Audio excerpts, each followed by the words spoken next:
Chaque année dans le monde, près de 380 millions de personnes sont victimes d'accidents de travail ou de maladies professionnelles et près de 3 millions en meurent. Les conséquences sont multiples. Des conséquences humaines et sociales pour le salarié et sa famille, financières et juridiques pour l'employeur et un impact sur l'économie locale et mondiale. Face à ce constat alarmant, des agendas internationaux et des cadres nationaux ont été élaborés. L'Organisation internationale du travail est l'agence des Nations unies dont la mission est de promouvoir le droit au travail et la protection des travailleurs et des travailleuses partout dans le monde. En juin 2022, l'Organisation internationale du travail a adopté une résolution pour ajouter aux 4 principes et droits fondamentaux au travail un 5e principe visant à assurer un milieu de travail sûr et salubre. Réduire les risques de décès et blessures sur le lieu de travail contribue aussi à la réalisation de 2 objectifs de développement durable de l'ONU.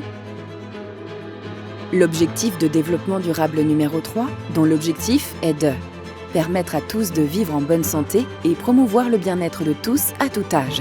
Et l'objectif de développement durable numéro 8, qui vise à promouvoir une croissance économique soutenue, partagée et durable, le plein emploi productif et un travail décent pour tous.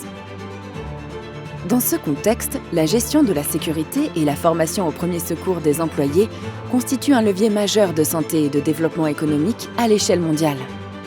De par leur engagement et leur action concrète au quotidien, les sociétés nationales du mouvement de la Croix-Rouge et du Croissant-Rouge constituent le premier réseau de formation aux premiers secours du monde.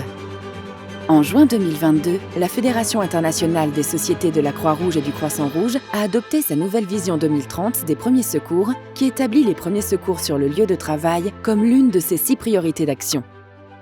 Le mouvement Croix-Rouge Croissant-Rouge est le premier acteur au niveau mondial dans le domaine des premiers secours, formant plus de 20 millions de personnes par an grâce à ses 1,5 million de formatrices et de formateurs. L'objectif de la vision 2030 de la Fédération internationale de la Croix-Rouge et du Croissant-Rouge est clair: former un citoyen par foyer, par école, par lieu de travail, afin de sauver un maximum de vies. Il est important de développer la formation aux premiers secours en entreprise afin d'assurer la prévention, mais aussi l'action lors de la survenue de ces accidents. Le plaidoyer est un élément fondamental afin de contribuer à la sécurité de l'ensemble des travailleurs partout dans le monde.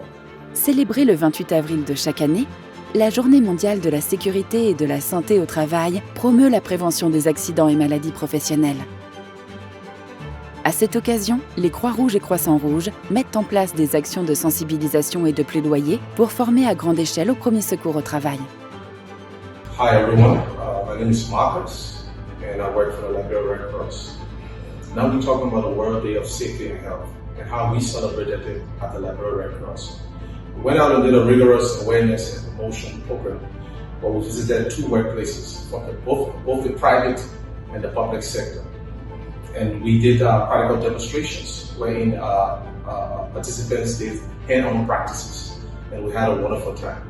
The impact was marvelous because a lot of workplaces as of today are still signing up for workplace first aid training, understanding the importance of health and safety at the workplace. So as part of our effort to create awareness, we went out with flyers, brochure, and then we distributed them to workplaces and other people in the public, creating awareness about the work safety days at work.